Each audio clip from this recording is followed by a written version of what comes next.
কথা এমন ভাবে পেশ করেছেন যা গোটা পৃথিবীর মানুষ যদি হেদায়েত পেতে চায় ছোট্ট সূরাটি তার জন্য যথেষ্ট। পড়েন আমার সাথে, কুল হুয়াল্লাহু আহাদ।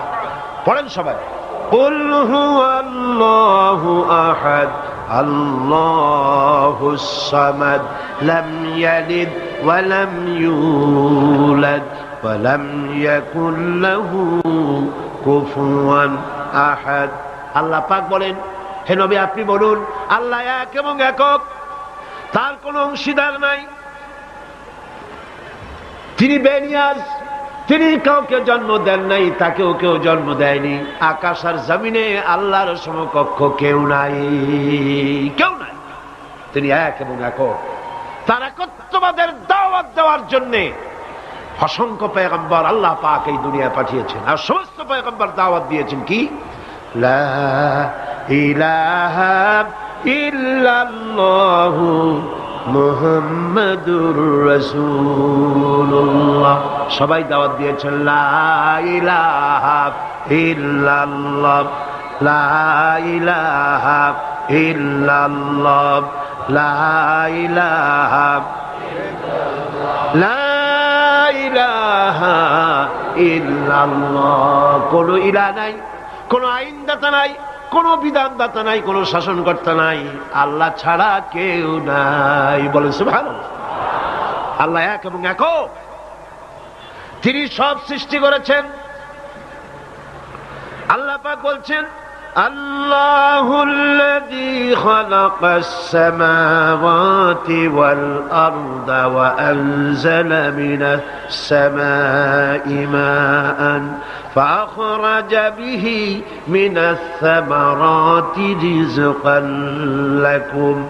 আল্লাহ হচ্ছেন তিনি যিনি আকাশ সৃষ্টি করেছেন, জমিন সৃষ্টি করেছেন, আর আকাশ থেকে পানি বর্ষণ করে তোমাদের খাদ্য উৎপাদন করে দিয়েছেন। এ পানি হচ্ছে মানুষের জন্য জীবন। পানির এক নাম কি? জোরে বলেন, পানির এক নাম কি? জীবন। এই পানি এক নাম জীবন। কিন্তু কর্ণফুলীর পানি যদি চট্টগ্রামে 10 ফুট উঁচা হয়ে আসে, পানির নাম হবে কি? নাম হবে মরণ। এই পানিকে কন্ট্রোল করেন আল্লাহ রাব্বুল আলামিন। আল্লাহ যদি ইচ্ছে করেন বেশি করে পানি দিয়া পুরা এলাকা ডুবাই দিতে পারেন, আবার ইচ্ছে করলে পানির ভিতরে মানুষ বাঁচাই দিতে পারেন, আগুনের মধ্যে মানুষ বাঁচাইতে পারেন। সমস্ত ক্ষমতা হচ্ছে, কর্তৃত্ব কেবলমাত্র আল্লাহ পাকের। কর্তৃত্ব কার? কর্তৃত্ব কার? আল্লাহ পাকের কর্তৃত্ব। হযরত নূহ আলাইহিস সালামের জামানায় 40 দিনের বন্যা।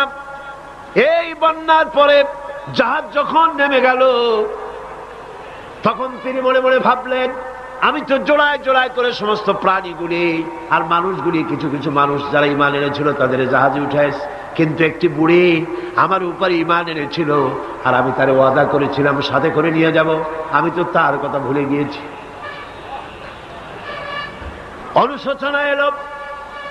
জাহাজ থেকে নেমে চতুর্দিকে লক্ষ্য করলেন, মানুষ নাই, জনপদ নাই, সব শেষ হয়ে গেছে। পাহাড় পর্বত কাজ হয়ে পড়েছে, বিল্ডিং গুলি শেষ হয়ে গিয়েছে, কোন জনপদে কোনো প্রাণী নাই, প্রাণী বলতে কিছুই নাই। হঠাৎ দূরে দেখলেন একটা কুড়ে ঘরের মতো দেখা যায়। ভাবলেন এত বড় বন্যার ভিতরে কুড়ে ঘর কেমনে থাকলো? আস্তে করে হেঁটে গেলেন কুড়ে ঘরের কাছে। ভেতরে মানুষ আছে বলে মনে হলো। বাইরের থেকে প্রশ্ন করলেন, ভিতরে কে? জবাব এলো, আমি এই ঘরের মালিক, আমি এক বুড়ি বিধবা এক মহিলা। তখন নেমে গেল। তখন তিনি মনে মনে ভাবলেন, আমি তো জোড়ায় জোড়ায় করে সমস্ত প্রাণীগুলি আর মানুষগুলি, কিছু কিছু মানুষ যারা ঈমান এনেছিল তাদের জাহাজে উঠাইছে, কিন্তু একটি বুড়ি আমার উপর ঈমান এনেছিল আর আমি তার ওয়াদা করেছিলাম সাথে করে নিয়ে যাব, আমি তো তার কথা ভুলে গিয়েছি। অনুশোচনা এলো। জাহাজ থেকে নেমে চতুর্দিকে লক্ষ্য করলেন, মানুষ নাই, জনপদ নাই, সব শেষ হয়ে গেছে। পাহাড় পর্বত কাজ হয়ে পড়েছে, বিল্ডিং গুলি শেষ হয়ে গিয়েছে, কোন জনপদে কোনো প্রাণী নাই, প্রাণী বলতে কিছুই নাই। হঠাৎ দূরে দেখলেন একটা কুড়ে ঘরের মতো দেখা যায়। ভাবলেন এত বড় বন্যার ভিতরে কুড়ে ঘর কেমনে থাকলো? আস্তে করে হেঁটে গেলেন কুড়ি ঘরের কাছে। ভেতরে মানুষ আছে বলে মনে হলো। বাইরের থেকে প্রশ্ন করলেন, ভিতরে কে? জবাব এলো, আমি এই ঘরের মালিক, আমি এক বুড়ি বিধবা এক মহিলা। আপনি কে? তিনি বললেন, আমি হচ্ছি এই জামানার পয়গম্বর হযরত নূহ আলাইহিস সালাম। বুড়ি বলছেন, আমারও ধারণা তাই। আপনি আমাকে ওয়াদা করেছিলেন বন্যা হলে পরে, বন্যার আভাস যখন আপনি পাবেন, আমাকে আপনি সাথে করে জাহাজে উঠায় নিয়ে নিবেন। আমার মনে হয় বন্যা কবে হবে সেই খবর দেওয়ার জন্য আপনি এসেছেন। হযরত নূহ আলাইহিস সালাম সিজদায় পড়ে কাঁদতে লাগলেন, বললেন, রব্বুল আলামিন, তোমার কুদরত বোঝার ক্ষমতা আমার নাই। 40 দিন পর্যন্ত পানির ভিতরে মানুষ কেমনে জীবিত রইল? আল্লাহ পাক শোনালেন, নূরে, বিপদ যখন এলো, তুমি তোমার উম্মতকে ভুলে যেতে পেরেছো, ভুলে গিয়েছো, কিন্তু আমি রব্বুল আলামিন রহমানুর রহিম, আমি আমার বান্দিরে ভুলি নাই। পানির স্রষ্টা আল্লাহ, পানির ভিতরে তিনি বাঁচাতে পারেন, আবার তিনি আগুনের ভিতরে বাঁচাতে পারেন, সব কিছু করতে পারেন। সমস্ত ক্ষমতা আল্লাহ পাকের। সমস্ত ক্ষমতা কার? আরো জোরে বলেন, কার? আল্লাহ পাক বলেন, এভাবে করে আমি আকাশ সৃষ্টি করেছি, জমিন সৃষ্টি করেছি, বৃষ্টি দিয়েছি, আর চন্দ্র সূর্য তৈরি করেছি। তারপরে আমি তোমাদেরকে নিয়ামত দিয়ে ভরে দিয়েছি। ওয়া ইন তাউদ্দু নি'মাতাল্লাহি লা তুহসুহা। আমার নিয়ামত যদি গণনা করো, গুনে গুনে আমার নিয়ামত শেষ করতে পারবে না। সুবহানাল্লাহ। হাদা খালকুল্লাহি ফাআরুনি মাযা খালাকাল্লাযীনা মিন দুনি। এ হচ্ছে আল্লাহর সৃষ্টি, আর আল্লাহ বাদে অন্যরা কি সৃষ্টি করেছে দেখাও। যদি ক্ষমতা থাকে দেখাও কি সৃষ্টি করেছে অন্যরা। আছে কিছু? আছে কিছু? সমস্ত সৃষ্টির মালিক কে? আরো জোরে বলেন, কে? সব কিছুর স্রষ্টা হচ্ছেন আল্লাহ পাক। ওই আকাশের মালিক কে? চিল্লায় বলেন জোরে সোরে, আকাশের মালিক কে? বাতাসের মালিক কে? চন্দ্র সূর্যের মালিক কে? পৃথিবীর মালিক কে? গোটা সৃষ্টি জগতের মালিক কে? সবকিছুর মালিক যিনি, তিনি বলছেন এগুলি সব আমি সৃষ্টি করেছি। ফারুনি মাযা খালাকাল্লাযীনা মিন দুনি। আমি ছাড়া অন্যরা কে কি তৈরি করেছে দেখাও। আল্লাহ রাব্বুল আলামিন এভাবে করে মানুষের জন্য সব কিছু সৃষ্টি করেছেন। তার খাবারের ব্যবস্থা করেছেন, পড়ার ব্যবস্থা করেছেন, গাছপালা তৈরি করেছেন, পানি তৈরি করেছেন, সব ব্যবস্থা করে দিয়েছেন। এমনকি শীতকালে পিঠা খাবেন, রসের ব্যবস্থাও করে দিয়েছে। চট্টগ্রামের রস আছে না? কি গাছের রস? খেজুর গাছের রস। এই খেজুর গাছের গোড়া খুঁজতে খুঁজতে 5 মাইল নিচেও যদি চলে যান, খেজুর গাছের মাথায় যেমন রস পাওয়া যায়, খেজুর গাছের 5 মাইল নিচে কি ওরকম এক ফোঁটা পানি পাওয়া যাবে? খেজুর গাছের ভিতরেও কি তেমন পাওয়া যাবে? ঠিক জায়গা মতো কাটলে যেমন রস পাওয়া যাবে, অন্য জায়গায় পাওয়া যাবে না। আবার খেজুর গাছের পাশে একটা নিম গাছ আছে, কিয়ামত পর্যন্ত নিম গাছ গিয়া শোষেন। মিষ্টি লাগবে? কি লাগবে? আল্লাহ রাব্বুল আলামিন, আপনি পিঠা খাবেন, খেজুর গাছ দিয়ে রস তৈরি করে দিলেন। পায়েস খাবেন, চাউল তৈরি করে দিলেন, গম দিয়ে দিলেন। গোশ খাবেন, কিমা খাবেন, কি খাবেন, সমস্ত কিছু রব্বুল আলামিন তৈরি করে মানুষের সামনে দিয়ে দিলেন। আর বললেন খাও, পান করো, খাও, আর আমার শুকর আদায় করো। মাঝে মধ্যে পড়ো আলহামদুলিল্লাহি রাব্বিল আলামিন। এই যে ঠান্ডায় গোটা পৃথিবী, এখনো ঠান্ডা শুরু হয় না। এই ঠান্ডা শুরু না হওয়ার কারণ আমরা। এটা কারণ কারা? আমরাই। গ্লোবাল ক্লাইমেটের চেঞ্জ এসেছে, গোটা দুনিয়ার আবহাওয়ার পরিবর্তন হয়ে গিয়েছে। শীতের সময় শীত নাই, গরমের সময় গরম নাই। এটা কি খুব ভালো? এটা কি? এটা রোগ ব্যাধি বেশি হওয়ার লক্ষণ। শীত যখন আসে, এত প্রচন্ড শীত, গোটা পৃথিবী যত এসি আছে, সমস্ত শক্তিশালী এসি প্লান্ট একযোগে যদি ছেড়ে দেওয়া হয়, আল্লাহ শীতকালে শীত দেন, তার সহস্র কোটি কোটি ভাগের এক ভাগের শীতও কি পৃথিবীর মানুষ তার যন্ত্রপাতি দিয়ে তৈরি করতে পারবে? পারবে। সূর্য দিয়ে প্রতি মুহূর্তে আল্লাহ পাক যে তাপ দেন, গোটা বিশ্বের সমস্ত আগুন একসঙ্গে যদি জ্বালানো হয়, সেই তাপ কি তৈরি করা সম্ভব হবে? হবে না। আল্লাহ রাব্বুল আলামিন মানুষের কল্যাণের জন্য মানুষের যা কিছু প্রয়োজন সবকিছু একটা একটা করে এভাবে তৈরি করে মানুষের সামনে সবকিছু দিয়ে দিয়েছেন এবং প্রয়োজন মিটিয়ে দিয়েছেন। যার যা প্রয়োজন তা তিনি মিটিয়ে দিয়েছেন। আমাদের দেশে, আমার দেশের বাঘ, আমার দেশের হরিণ, আমার দেশের কুকুর, তাদের গায়ে তারা যে ধরনের ইউরোপ আমেরিকার শীত প্রধান দেশের পশুগুলি এরকমের না।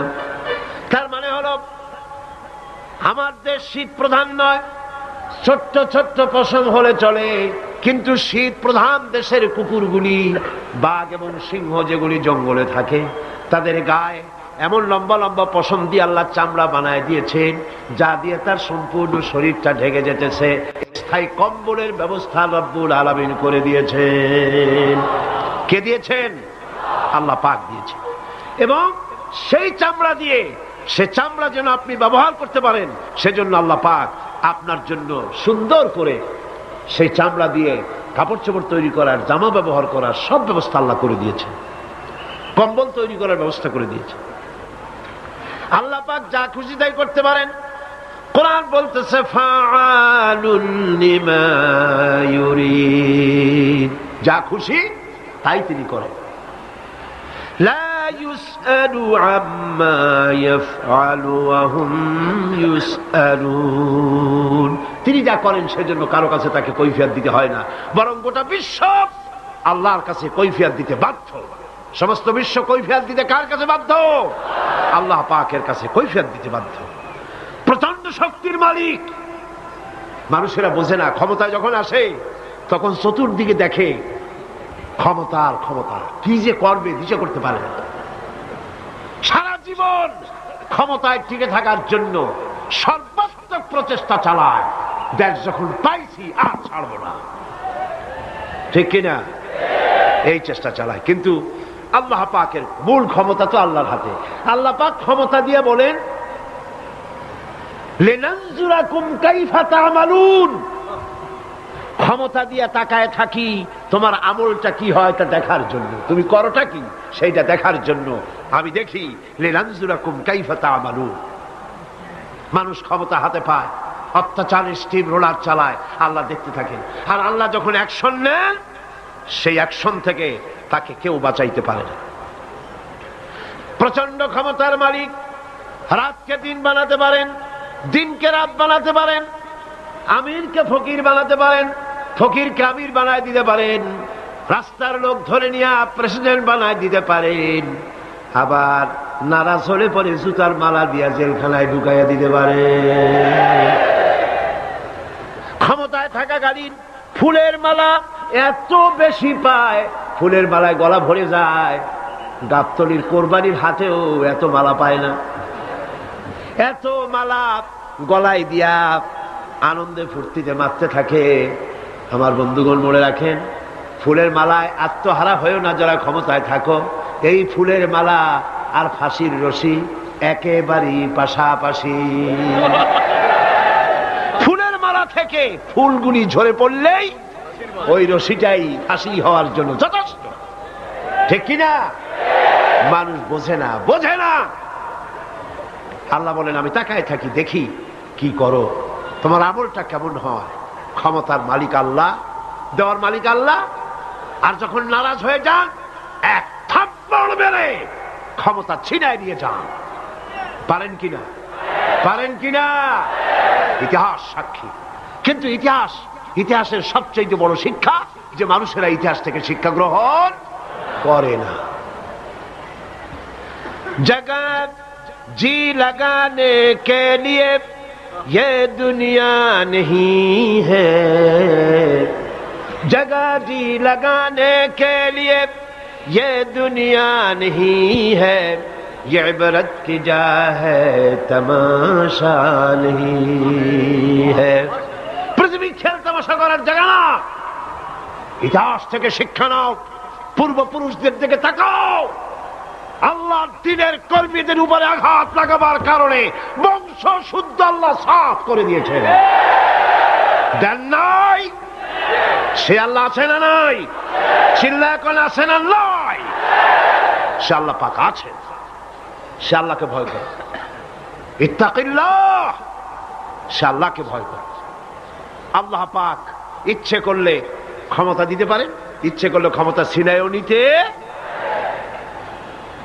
সে আল্লাহ রাব্বুল আলামিন ক্ষমতা দেওয়ার মালিক, ক্ষমতা ছিনায় নেওয়ার মালিক, হায়াতের মালিক, মওতের মালিক। সবাই বলুন, হায়াতের মালিক কে? মওতের মালিক কে? খাবারের মালিক কে? হাসাবার মালিক কে? কাঁদাবার মালিক কে? সব কিছুর মালিক কে? আল্লাহ রাব্বুল আলামিন। ইন্নাল্লাহা আলা কুল্লি শাইইন কাদির। সব কিছুই উপরে তিনি ক্ষমতাবান, যা খুশি তাই তিনি করেন। এ হচ্ছে আল্লাহর সৃষ্টি। সবকিছু আল্লাহ সৃষ্টি করেছেন। বরং কাফের বেঈমান যারা অস্বীকার করে আল্লাহ রাব্বুল আলামিন, সেই মানুষেরাই বুঝতে পারে না। বরং মানুষ যা কিছু তৈরি করেছে তা সবই আল্লাহর বানানো জিনিস, তার থেকেই করেছে। কথাটা বুঝে আসে না? মানুষ না বুঝেই বিজ্ঞানকে সবকিছুর প্রশংসা বিজ্ঞানের জন্য করে, বিজ্ঞানের জন্যই প্রশংসা অস্থির হয়ে যায়। যেমন ধরুন, রাজশাহী বিশ্ববিদ্যালয়ে আপনার ছেলে পড়ে, 6 মাস টাকা পয়সা পায় না, ধার খরচ করিয়া তার 6টা মাস চালায়। হঠাৎ করে পিয়ন মানি অর্ডার ফর্ম নিয়ে হাজির, 6,000 টাকা পাঠাইছে বাপে। টাকাগুলি নিয়ে সই করে পিয়নের কদমবুসি করে যে, বাবাজি এতদিন পরে টাকা নিয়ে আসছেন, আপনার প্রতি আল্লাহ রহম করুন। এটা বুদ্ধিমান না বেকুব? বুদ্ধিমান না বেকুব? আরে বেটা, পিয়ন কি তোর বাজান? টাকাকে পাঠিয়েছে, বাবা পাঠিয়েছে, প্রশংসা তার কর। বিজ্ঞানীরা প্লেন বানিয়েছে, বিজ্ঞানীরা গাড়ি বানিয়েছে, বিজ্ঞানীরা কম্পিউটার তৈরি করেছে, প্রশংসা করো সেই আল্লাহ যে আল্লাহ রাব্বুল আলামিন বিজ্ঞানীর মাথায় বুদ্ধি দিয়েছে। প্রশংসা কার? আল্লাহ পাকের প্রশংসা করতে হবে। হায়াত খালকুল্লাহ, যা কিছু আল্লাহ বলছেন এ সব কিছু আল্লাহর সৃষ্টি। মানুষ কিছুই সৃষ্টি করেনি, শুধু আল্লাহর সৃষ্টি দিয়ে জোড়া তালি দিয়ে বানিয়েছে, ঠিক না? আল্লাহর বানানো জিনিস দিয়ে জোড়া তালি দেওয়া হয়েছে। আল্লাহ পাকের সৃষ্টি তো দূরের কথা, আল্লাহকেই মানতে চায় না। কি বলে? বলে আনসিন ইজ নাথিং। শুনছেন কথা? আনসিন ইজ নাথিং, যা দেখা যায় না তা কিছুই না, মানি না। যার রং নাই, রূপ নাই, ধরা যায় না, ছোঁয়া যায় না, অনুভব করা যায় না, তা মানি না। নাউযুবিল্লাহ। এই কথা দিয়ে তারা আল্লাহরে অস্বীকার করতে চায়। অথচ এই ভদ্রলোকেরা মাধ্যাকর্ষণ না দেখেই বিশ্বাস করে মাধ্যাকর্ষণ আছে, ঠিক কিনা? এই ভদ্রলোকেরা বিদ্যুতের শক্তি দেখেই, বিদ্যুৎকেও দেখে। আপনারা দেখতেছেন বিদ্যুৎ, বিদ্যুতের শক্তি দেখে বিদ্যুৎকে বিশ্বাস করে। বাতাসের প্রচন্ডতা দেখে বাতাসকে অনুভব করে, বিশ্বাস করে। অক্সিজেন চোখে দেখে না, ইথারকে চোখে দেখে না, বিশ্বাস করে। কিন্তু এমনই নাস্তিক, এমনই কপাল পোড়া যে আল্লাহরে দেখা যায় না তাই বিশ্বাস করা যাবে না। এক নাস্তিকের সাথে হযরত ইমাম আবু হানিফা রাহমাতুল্লাহ আলাইহির এক বিতর্ক অনুষ্ঠান হলো। সেই বিতর্ক অনুষ্ঠানে ইমাম আবু হানিফা রাহমাতুল্লাহ আলাইহি পৌঁছতে বেশ দেরি করলেন। নাস্তিক তখন উপস্থিত জনতাকে বলছে, দেখো তোমাদের ইমাম, তোমাদের ইসলামী চিন্তাবিদ যুক্তিতে দুর্বল, সেই জন্য আসতেছে না। বেশ কিছুক্ষণ দেরি করে তিনি উপস্থিত হলেন। নাস্তিক বলল, আগে আপনি বলেন, আপনি ওয়াদা ভঙ্গ করলেন কেন? সময় মতো আসতে পারলেন না কেন? তিনি জবাবে বললেন, দেখো আমি অনেক দূর থেকে এসেছি, এসে দেখি সামনে নদী, এখন পার হবো কেমনে? কোন নৌকার ব্যবস্থা নাই। হঠাৎ দেখলাম কি এক আশ্চর্য কথা, একটা চারা গজায় উঠলো, ফট করে বিরাট গাছ হয়ে গেল। কই থেকে একটা কুড়াল আসলো, গাছটারে কাজে ভালাই গেল।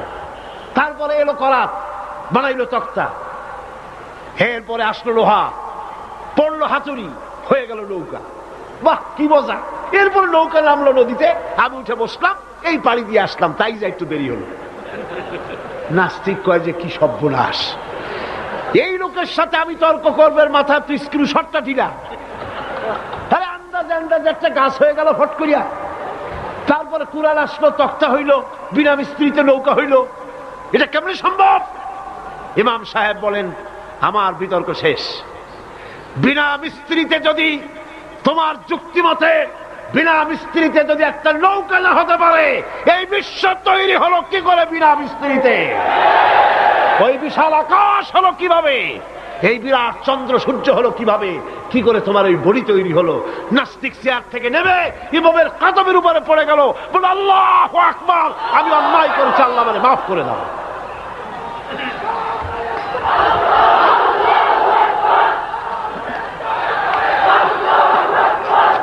নাস্তিক ঘোষণা করে দিল লা ইলাহা ইল্লাল্লাহু মুহাম্মাদুর রাসূলুল্লাহ। জোরে সরে বলেন লা ইলাহা ইল্লাল্লাহু মুহাম্মাদুর রাসূলুল্লাহ। লা ইলাহা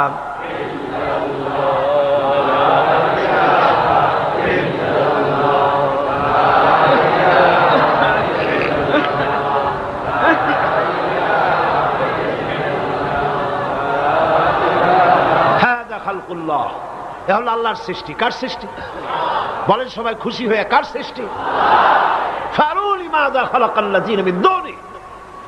আল্লাহ ছাড়া কে কি বানাইছে দেখো, সব কে বানিয়েছে? খুশি হইয়া বুক ফুলাইয়া জোরে কোন কে বানিয়েছে? ওই আল্লাহ রাব্বুল আলামিন বলেন দুনিয়ার সব দিক থেকে চোখ ফিরাইয়া এবার নিজের দিকে তাকাও। ওয়াফি আনফুসিকুম ওয়াফি আনফুসিকুম আফালা তুবসিরুন। এমনকি তোমাদের নিজেদের মধ্যেও আমার নিদর্শন আছে। তারা কি তা অনুধাবন করে না? তোমার মধ্যেও আমার নিদর্শন আছে। কার মধ্যে? আমাদের মধ্যে। কোন কার মধ্যে?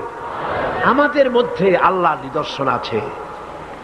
মানুষ যদি তার নিজের দেহের প্রতি লক্ষ্য করে তাহলে সে মহান আল্লাহ পাকের অসংখ্য কুদরত দেখতে পাবে।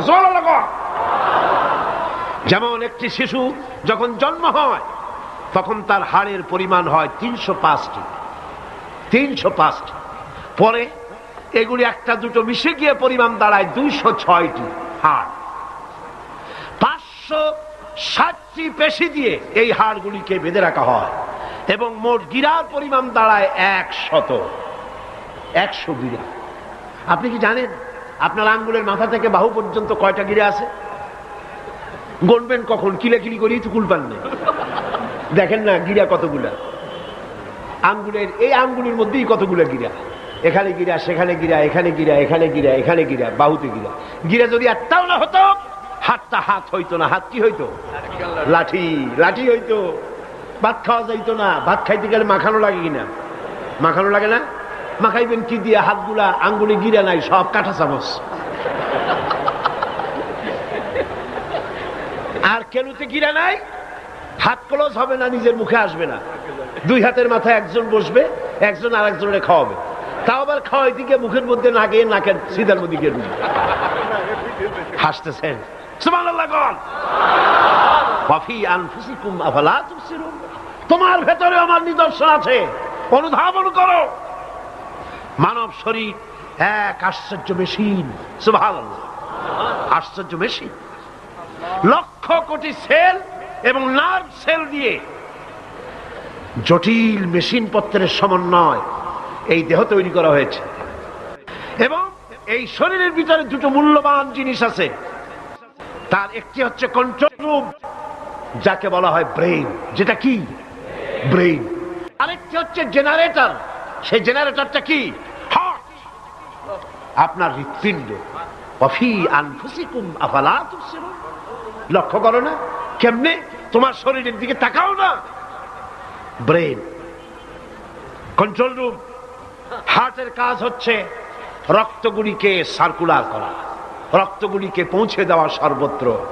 যা খাচ্ছেন সমস্ত খাদ্যগুলিকে রক্ত তৈরি হচ্ছে, হার্টের কাজ হলো এটাকে এইভাবে করে করে পৌঁছে দেওয়া। আর এই রক্তগুলি যদি না পৌঁছায়, শরীরের যে অংশে রক্ত পৌঁছাবে না সে অংশ কি হবে? প্যারালাইজড হবে, অবশ হবে। মাশাআল্লাহ, আপনারা সব ডাক্তার বুঝতে পারতেছেন, কথা বুঝে ফেলতেছেন, আলহামদুলিল্লাহ। রক্ত পৌঁছাবে না, প্যারালাইজড হয়ে যাবে। এই জন্য আল্লাহ কি করেছেন, পায়ের বুড়ো আঙ্গুল থেকে শুরু করে মস্তিষ্কের মাথা পর্যন্ত অসংখ্য নার্ভ, শিরা উপশিরা দিয়ে ভরে দিয়েছেন। কত শিরা, কত উপশিরা। চিকিৎসা বিজ্ঞানীরা বলেছেন মানুষের দেহের ভিতরে যত শিরা এবং উপশিরা আছে সবগুলি যদি বের করে একটার সাথে আর একটা গিরা দেওয়া হয় তাহলে তা এত লম্বা হবে যা দিয়া গোটা পৃথিবী 3 বার ঘোরা যাবে। এই শিরা উপশিরা গুলি যদি ছিঁড়ে ছিঁড়ে শরীর থেকে বের করে করে পাশাপাশি যদি সাজানো হয় তাহলে 3 একর জমিন লাগবে সাজায়া রাখতে। এত শিরা উপশিরা দিয়ে এই পৃথিবী, এই শরীরটাকে আল্লাহ পাক সাজিয়ে দিয়েছেন, গুছিয়ে দিয়েছেন। অসংখ্য শিরা উপশিরা। হার্টের কাজ হলো রক্ত আসতেছে পাঞ্চ করে করে, এভাবে করে করে রক্ত পৌঁছায় দিচ্ছে হার্ট থেকে, তার মাথা থেকে শুরু করে পা পর্যন্ত। হার্ট প্রতি মিনিটে 10 পাউন্ড রক্ত সঞ্চালন করছে। ব্যায়ামের সময়ের পরিমাণ গিয়ে দাঁড়ায় 30 পাউন্ডে। এবং এক সময় যদি আপনি আহত হন, অনেকগুলি রক্ত যদি বেরিয়ে যায়, অন্তত 2.5 পাউন্ডের মতো রক্ত আপনার শরীরের মধ্যে সব সময় রিজার্ভ থাকে। কে রাখে? কে রাখে? কে রাখে? সুবহানাল্লাহ। এবার আপনার হার্ট যদি দুর্বল হয়, হার্ট অ্যাটাক হয় না? সিটাগাঙ্গে নাও হইতে পারে, নাকি হয়? হার্ট যদি অ্যাটাক হয়, হার্ট অ্যাটাক হয় কেন? হার্টের যেই জিনিস ভেতর দিয়ে রক্তগুলি প্রবাহিত হয়, আর্টারি যেগুলি, এই আর্টারিগুলি যদি অতিরিক্ত চর্বির কারণে, অনেকে তো খায় জম্মের খাওয়া, ডাইনি বাই তাকায় না, সুবহানাল্লাহ, 4 আঙ্গুল কপাল বাদ দিয়ে সব পেট, খাওয়ার সময় বিসমিল্লাহ কয় না, শেষেও আলহামদুলিল্লাহ কয় না, খায় আর কয় যা মজা হইছে, খা কুলু ওয়া তামাত্তাউ। পাইকারি দরে খেলে পরে চর্বি হবে। এই চর্বিগুলো গিয়ে হার্টের যে আর্টারিগুলি আছে, রগ আছে, এই রগগুলির ভিতরে চর্বি জমে যায়। চর্বি জমার কারণে রক্ত পাস করতে পারে না, হার্ট অ্যাটাক করে। হার্ট অ্যাটাক করলে পরে রোগী যদি বেঁচে যায় তাহলে বাইপাস অপারেশন করতে হয়। বাইপাস অপারেশন করতে যখন যায় তখন তার জন্য রগ দরকার। ওই যেটা ব্লক হয়েছে ওটা ফেলে দিতে হবে, নতুন আরেকটা রগ লাগবে। এবার আপনি দেখেন আমার আল্লাহর কুদরতের দিকে তাকান। আপনার হার্ট অ্যাটাক করতে পারে, নতুন করে একটা রগের দরকার হতে পারে। এই রগ গরুর রগ দিয়া হবে না, এই রগটা ছাগলের রগ দিয়া হবে না। কোথায় পাবেন রগ? কে দেবে আপনার রগ? আল্লাহ পাক আপনার পায়ের ভেতরে রানের মধ্য দিয়া স্পায়ার রগ সেখানে রেখে দিয়েছেন। হার্ট অপারেশন যখন করা হয় ডাক্তারেরা ব্লক করা হার্ট, ওই রগটাকে ফেলে দিয়া উরুর ভিতর থেকে রগ বের করে কলিজার মধ্যে লাগায়া দেয়। সুবহানাল্লাহ। 2টি মাত্র কিডনি হলে, 1টি মাত্র কিডনি হলে শরীরটা আপনার বেঁচে যায়। আল্লাহ রাব্বুল আলামিন শরীরের ভিতরে 2টা কিডনি দিয়েছেন। কিডনির নাম জীবন। কিডনির নাম কি? কিডনি অচল হলে আপনি অচল হয়ে যাবেন, শরীর ফুলে যাবে, আপনি মরে যাবেন তাড়াতাড়ি করে, রক্ত শূন্যতা দেখা দেবে। কিডনিকে বাঁচায় রাখা প্রত্যেকের জন্য জরুরি। আর কিডনি বাঁচাবার জন্য পানি খাবেন বেশি করে। কি খাবেন? কি খাবেন? পানি। সুবহানাল্লাহ, সুবহানাল্লাহ। এ পানি কার নিয়ামত, পানির অপচয় করবেন না। আমার নবী বলেছেন প্রবাহমান নদীর ঘাটে বসেও 1 ফোঁটা পানির অপচয় করো না। প্রবাহমান নদীর ঘাটে বসেও পানির অপচয় করো না। সুবহানাল্লাহ। পানি নিয়ামত, পানি খান বেশি করে, কিডনি সচল থাকবে। আলহামদুলিল্লাহ। একটা কিডনি হলে চলে, আল্লাহ পাক 2টি কিডনি দিয়েছেন, একটা বন্ধ হলে যেন আর একটা দিয়ে সে যেন চলতে পারে। সুবহানাল্লাহ। মানুষের শরীরের ভেতরে এই পরিমাণ লেমন আছে যা দিয়া একটা ঘর সাদা বানানো যায়, এই পরিমাণ ফসফরাস আছে যা দিয়া 2500 ম্যাচ বানানো যায়। তোমার শরীরের ভিতরে আমার নিদর্শন আছে। মানুষের এই আশ্চর্যজনক দেহটাকে ঢেকে দেওয়া হয়েছে একটি শীতাতপ নিয়ন্ত্রিত চামড়া দিয়া। সেই চামড়াটা 20 বর্গ ফিট। এই চামড়ার ভেতরে রয়েছে অসংখ্য লোমকূপ। অসংখ্য লোমকূপ দিয়ে এই চামড়াটা তৈরি করে দেওয়া হয়েছে এবং এই চামড়া দিয়ে শীত এবং গরম অনুভব করার শক্তি দেওয়া হয়েছে। দুটি চোখ দেওয়া হয়েছে, শ্রবণের জন্য কান দেওয়া হয়েছে। কে তিনি যিনি আমরা চোখ দিয়া নেগেটিভ দেখি? চোখ দিয়া কি দেখি? চোখ দিয়া দৃশ্যের নেগেটিভটা দেখি। ওই দেখার সাথে সাথে ব্রেনের ভিতরে গিয়া কোন শক্তি পজিটিভ বানায়া আমারে দেখায়। তার নাম কি? আমার কানের ভিতরে অসংখ্য শব্দ চতুর্দিক থেকে আসে। শব্দগুলিকে বিন্যস্ত করে একটা একটা করে শুনবার জন্য আমার কে কানের ভিতরে কে ব্যবস্থা করে দিয়েছেন? তার নাম কি? একটা মাত্র জিহ্বা, একটি মাত্র জিহ্বা মুখের মধ্যে আল্লাহ দান করেছেন। এই জিহ্বার ভিতরে কত স্বাদ আল্লাহ রব্বুল আলামিন দান করে দিলেন। এই জিহ্বায় রসগোল্লার স্বাদ একরকম, জিলাপির স্বাদ আর এক রকম, চানাচুরের স্বাদ একরকম, পুঁটি মাছের স্বাদ একরকম, লোট্টা ফিশের স্বাদ আর এক রকম, ঠিক কিনা? শুটকি মাছের স্বাদ আর এক রকম, কাবাবের স্বাদ আর এক রকম, আপেলের স্বাদ একরকম, বড়ের স্বাদ একরকম। একটা জিহ্বা দিয়া হাজারো স্বাদ নেওয়ার তৌফিক দিলেন আল্লাহ। সেই খাবার সময় বিসমিল্লাহ বলে না, পরেও আলহামদুলিল্লাহ কয় না। এত নিয়ামত দিয়ে আল্লাহ পাক এই সজীব শরীরকে সাজিয়েছেন, শরীরটাকে সুন্দর করেছেন, সুগঠিত করেছেন। আল্লাহ পাক বলেন তোমার শরীরের ভিতরে রয়েছে আমার দৃষ্টান্ত, এগুলি দেখো। তোমার ব্রেইন, মানুষের মাথায় যে মাথার ভিতরে যে ব্রেইন দেওয়া হয়েছে, এর ভিতরে রয়েছে অসংখ্য সেল, যার মধ্যে বুদ্ধি, প্রজ্ঞা, সুখ, দুঃখ, মেমোরি। এই পৃথিবীতে মানুষের মাথায় যে ব্রেন দেওয়া হয়েছে, এটা সর্বোচ্চ ওজন হচ্ছে 3 পাউন্ড। 3 পাউন্ড ওজনের এই বস্তুটিকে রাখা হয় মাথার খুঁড়ির মধ্যে, মাথার মাঝখানে। এই ব্রেন দেহের কোটি কোটি সেনা প্রহরীকে পাহারার কাজে লাগায়। এই ব্রেন বুদ্ধি করে, বুদ্ধি দিয়ে লাগায়। কম্পিউটারের যে মেমোরি শক্তি আছে, পৃথিবীর মানুষের মাথায় আল্লাহ পাক যে মেমোরি দিয়েছেন, যে স্মৃতি শক্তি দিয়েছেন, সারা পৃথিবীর সমস্ত ডাটা, সমস্ত ইনফরমেশন সবগুলি মানুষ যদি তার মেমোরিতে নিয়ে নেয়, তারপরেও আল্লাহ পাক মেমোরিতে এত জায়গা করেছেন যে তার 1,00,000 ভাগের 1 ভাগও ভরবে না। এই ব্রেন দিয়ে আল্লাহ পাক মানুষকে বুঝতে বলেছেন, তাকাও, লক্ষ্য করো, আমার পৃথিবী দেখো, দুনিয়া দেখো, নিজেকে দেখো এবং আমার অস্তিত্বের কথা স্বীকার করো। আমি তোমাকে সৃষ্টি করেছি।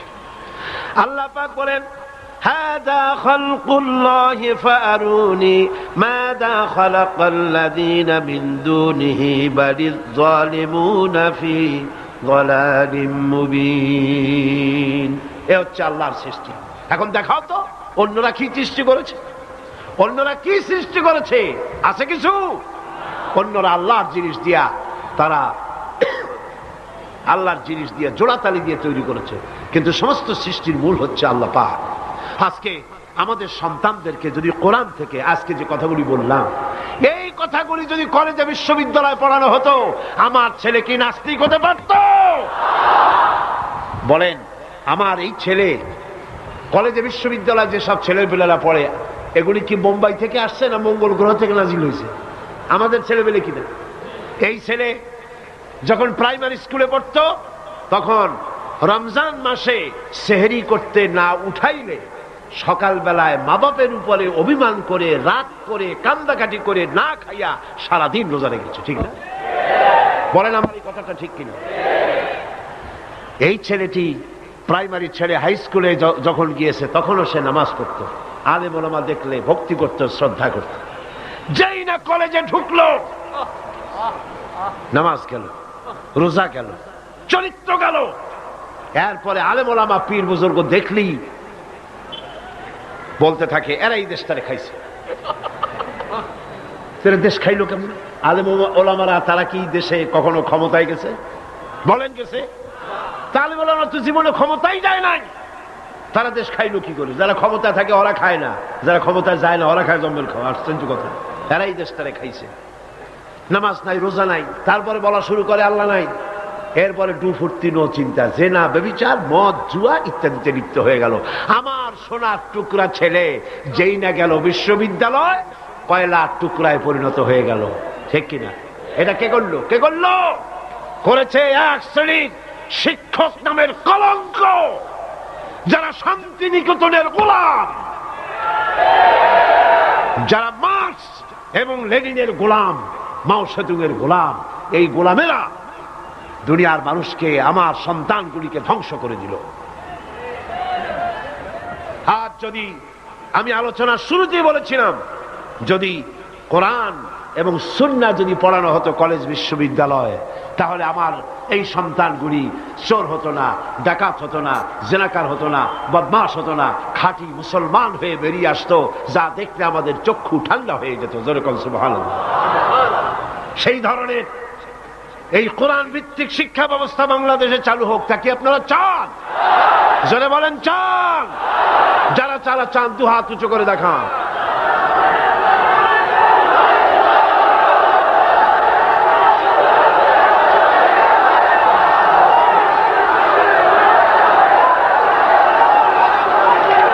বসুন, বসুন।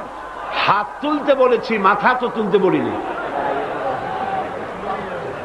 আল্লাহ রাব্বুল আলামিন তিনি কোরআন দিয়েছেন মানুষকে শিখবার জন্য, চরিত্র বানাবার জন্য, দিনদার হওয়ার জন্য। এই কোরআন এবং সুন্নাহর বদৌলতেই পৃথিবীতে শান্তি এসেছিল, পৃথিবীতে অর্থনৈতিক মুক্তি এসেছিল, মানুষ সুখ পেয়েছিল, মানুষ সৌন্দর্য পেয়েছিল।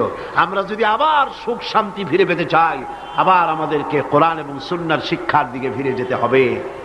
এর কোনো বিকল্প আছে? কোনো বিকল্প নাই। সেই কোরআন সুন্নাহর দিকে আমরা কিভাবে যাব, সেই বর্ণনা হবে আগামীকাল ইনশাআল্লাহ। তাওহীদের পথে, শিরক থেকে বেঁচে আল্লাহর পথে আগাবার জন্যে আমরা তৈরি হয়ে যাই। মুনাজাতের জন্য দাঁড়ানো ভাইয়েরা সবাই বসুন। যত ভাই দাঁড়ানো, সমস্ত ভাইয়েরা যার যার জায়গায় বসে পড়ুন, মুনাজাতে শরীক হন। দুই ভাই, দুই অমুসলিম ভাই ইসলাম কবুল করার জন্য এখানে এসেছেন। এর একজনের নাম হলো তপন রক্ষিত, হিন্দু ধর্মাবলম্বী। বর্তমান নাম পছন্দ করেছে মোহাম্মদ হোসাইন। আর একজনের নাম শ্রী দীপক চন্দ্র হাওলাদার, এও হিন্দু ধর্মের অনুসারী। বর্তমান নাম পছন্দ করেছে মোহাম্মদ ওমর ফারুক। মাশাআল্লাহ। লা ইলাহা ইল্লাল্লাহু মুহাম্মাদুর রাসূলুল্লাহ। আল্লাহ ছাড়া কোনো ইলাহ নাই, মাবুদ নাই, উপাস্য নাই। তিনি এক, যিনি একক। মুহাম্মদ সাল্লাল্লাহু আলাইহি ওয়াসাল্লাম আল্লাহর প্রেরিত রাসূল।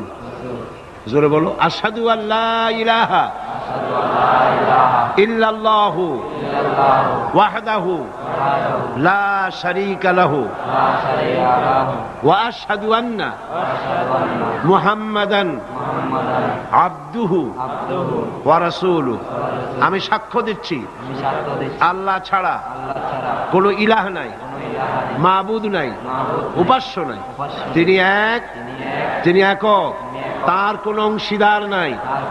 আমি আরো সাক্ষ্য দিচ্ছি মুহাম্মদ সাল্লাল্লাহু আলাইহি ওয়াসাল্লাম আল্লাহর প্রেরিত রাসূল এবং তার বান্দা। সকলকে বলো আসসালামু আলাইকুম। এই দুই তরুণ যুবক একটু আগে মুশরিক ছিল, এখন তারা আমাদের তাওহীদি ভাই। এবং আজকের মাহফিলে ছোট্ট ছোট্ট বাচ্চারা যেভাবে মাসুম, এই দুজনও সেইভাবে নিষ্পাপ, বেগুনাহ, মাসুম ঘোষণা করেছেন রাসূল করিম সাল্লাল্লাহু আলাইহি ওয়াসাল্লাম। অর্থাৎ অমুসলিম যখন ইসলাম কবুল করে, মুখে উচ্চারণ করে, মনে প্রাণে বিশ্বাস করে, কালেমায়ে তাইয়্যিবা এবং কালেমায়ে শাহাদাত উচ্চারণ করে, জিন্দেগীর সমস্ত গুনাহ থেকে আল্লাহ পাক মাফ করে দেন। সুতরাং আমি তাদেরকে বুকের সাথে আলিঙ্গন করে সম্মানিত করছি।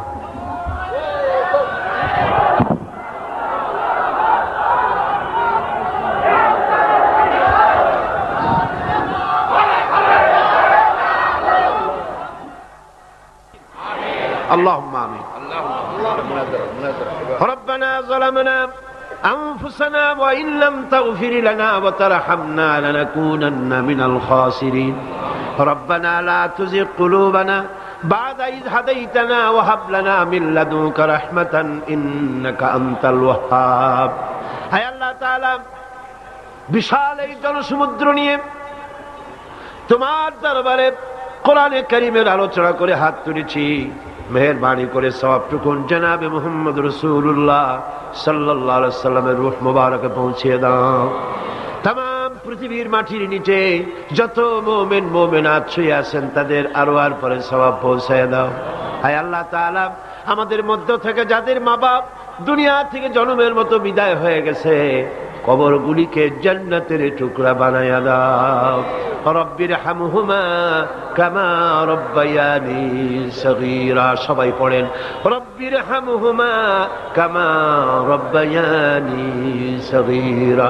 হে আল্লাহ তাআলা, বিশাল এই মাহফিলে কোরআন শোনার জন্য কোরআনের পাগল মুসলমানেরা, অমুসলিমরা দূরদরাজ থেকে, বিভিন্ন জেলা থেকে, আশেপাশের দেশ থেকে কোরআন শোনার জন্য আসে। আল্লাহ তুমি দয়া করে কোরআনের হেদায়েত আমাদের নসিব করে দাও। আমাদের এই দেশটি কোরআনের শাসন দিয়ে পরিচালিত হয়েছে, এই দৃশ্য আমাদের চোখে দেখার তৌফিক দান করে দিও। হে আল্লাহ তাআলা, এ বিশাল মাহফিল পরিচালনা করতে গিয়ে ইসলামী সমাজ কল্যাণ পরিষদ প্রতি বছর হিমশিম খেয়ে যায়। সামান্য একটা মেয়ের বিয়েতে কত টাকা লাগে, লক্ষ লক্ষ টাকা সেখানে খরচ হয়ে যায় ছেলে মেয়ের বিয়েতে। আর এত বড় বিশাল প্যান্ডেল, এত লাইট, এত মাইক, এত প্রচার, এত মাইকিং, এত হ্যান্ডবিল, এত পোস্টার, এত মেহমান। আয় আল্লাহ তাআলা, এত ভলেন্টিয়ার, কত বেশি খরচ হতেছে। আল্লাহ তোমার বান্দাদেরকে বোঝার তৌফিক দিয়ে দাও। তোমার দিনদার, ইমানদার, মালদার সমস্ত মানুষদেরকে এই বিশাল মাহফিলে আর্থিক দিক থেকে সহযোগিতা করার তৌফিক দান করে দাও রব্বুল আলামিন। 5 দিন মাহফিলের 2 দিন চলে গেল, আর 3 দিন আমাদের সামনে তোমার কুদরতের আপন কুদরতি নিজাম দিয়া বাকি 3 দিন আল্লাহ তুমি চালাইয়া দিও। এই মাহফিল যেন ঋণগ্রস্ত হয় না, আল্লাহ ঋণ পরিশোধের তৌফিক দান করে দিও রব্বুল আলামিন। সকলকে হেদায়েত নসিব করে দিও। হে আল্লাহ তাআলা, আমাদের জীবনের রোগ ব্যাধি মাফ করে দিও, আমাদের আশা আকাঙ্ক্ষা জীবনের নেক বাসনা পুরা করে দিও। মা বোনেরা কষ্ট করে আসেন, হে আল্লাহ মা বোনদের উপরে তোমার খাস রহমত নাজিল করো। আগামী বৃহস্পতিবার মা বোনদের জন্য আলাদাভাবে সকালবেলায় যে আয়োজন করা হবে, হে আল্লাহ সেখানে চিরগংবাসী সমস্ত মহিলাদেরকে আসার তৌফিক দান করে দিও। তাদের জন্য আলাদাভাবে কোরআনের কথা, হাদিসের কথা তাদের শোনাবার তৌফিক দান করে দিও রব্বুল আলামিন। এই মাহফিল কিয়ামত পর্যন্ত আল্লাহ তুমি কবুল করো। এই মাঠ যারা দিলেন, হে আল্লাহ প্যারেড ময়দান, রজব আলী ময়দান যারা ছেড়ে দিল, আল্লাহ তুমি তাদেরকে জান্নাতের ময়দান ছেড়ে দিও রব্বুল আলামিন। কোরআনের কথা আজকে বললাম, কোরআনের শিক্ষার কথা বললাম। আমার জাতিকে, এই দেশের সরকারকে এই কথাটা বোঝার তৌফিক দান করে দাও। ধর্ম নিরপেক্ষ মতবাদ একটি কুফরি মতবাদ, মুসলমানদের জন্য গ্রহণযোগ্য মতবাদ এটা না। এই জিনিসটা তাদের বোঝার তৌফিক দাও। ধর্ম নিরপেক্ষ শিক্ষা ব্যবস্থাকে দূরে ছুঁড়ে মেরে কোরআন সুন্নাহ অনুযায়ী ইসলামী শিক্ষা চালু করার তৌফিক এদের দিয়ে দাও। আয় আল্লাহ, যে সমস্ত মেহমানদেরকে এখানে দাওয়াত দেওয়া হয়েছে, সমস্ত মেহমান সহি সালামতে তাদের যাতায়াতের ব্যবস্থা করে দিও এবং তাদেরকে সুন্দর করে উপস্থাপনা করার, বলার তৌফিক দান করে দিও রব্বুল আলামিন। তুমি আমাদের দিলের সমস্ত নেক কামনা পুরা করো এবং আমাদেরকে তোমার খাঁটি গোলামদের মধ্যে শামিল করো রব্বুল আলামিন। কিয়ামতের দিন তুমি মেহেরবানি করে আমাদেরকে তোমার গোলাম হিসাবে কবুল করে নিও। ربنا تقبل منا إنك أنت السميع العليم وتب علينا إنك أنت التواب الرحيم سبحان ربك رب العزة عما يصفون وسلام على المرسلين الحمد لله رب العالمين واجعل آخر كلمة عند الموت لا إله إلا الله محمد رسول الله. السلام عليكم ورحمة الله.